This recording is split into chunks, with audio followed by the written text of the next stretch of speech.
안녕하십니까. 이슈임팩트입니다. 지난 31일 6.13 지방선거 공식선거 운동이 시작됐습니다. 장전만을 강력히 피력하면서 자신을 뽑아달라고 외치는 후보자들. 그러나 선거가 얼마 남지 않은 가운데 후보자들의 전과 기록이 공개되면서 적격성 시비가 일고 있습니다. 박경현 기자입니다. 지난주 선거운동이 본격적으로 시작되며 후보들의 레이스가 시작됐습니다. 6월 13일 선거까지 남은 시간은 약 10여일. 유권자들은 학력과 직업을 비롯해 재산은 얼마를 지녔는지, 병역 신고 사항은 어떠한지까지 여러 방면으로 후보자를 면밀히 살핍니다. 중앙선거관리위원회 후보자 명부 페이지에는 후보자의 공약과 함께 양력, 또 전과 기록까지 나와 있습니다. 지역에 맞는 후보자 판단으로 여념이 없는 유권자들. 일각에서는 범죄 전과를 가진 후보들에 대해 우려의 목소리가 나오고 있습니다. 흠이 있는 사람들은 안 돼. 이 나라가 바로 선거는 깨끗해야 돼. 그러니까 난 그런 사람은 인격적으로 합당하지 않다고 봐요. 깨끗한 사람이 돼야 돼.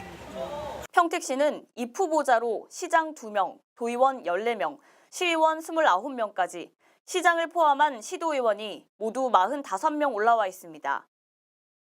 이 중 전과 기록이 신고된 사람은 14명이며 총 27건의 전과가 기록돼 있습니다.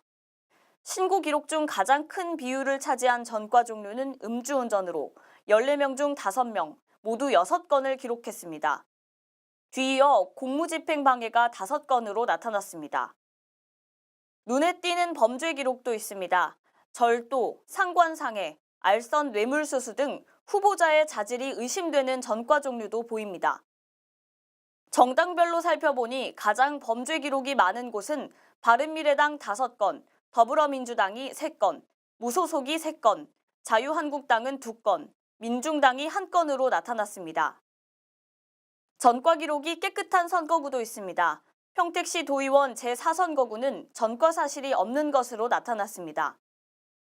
적격성 논란이 재점화되는 가운데 전과가 많은 후보자와 죄질에 따라 형량이 큰 후보자는 범죄 사실로 인한 파문이 클 것으로 예상됩니다.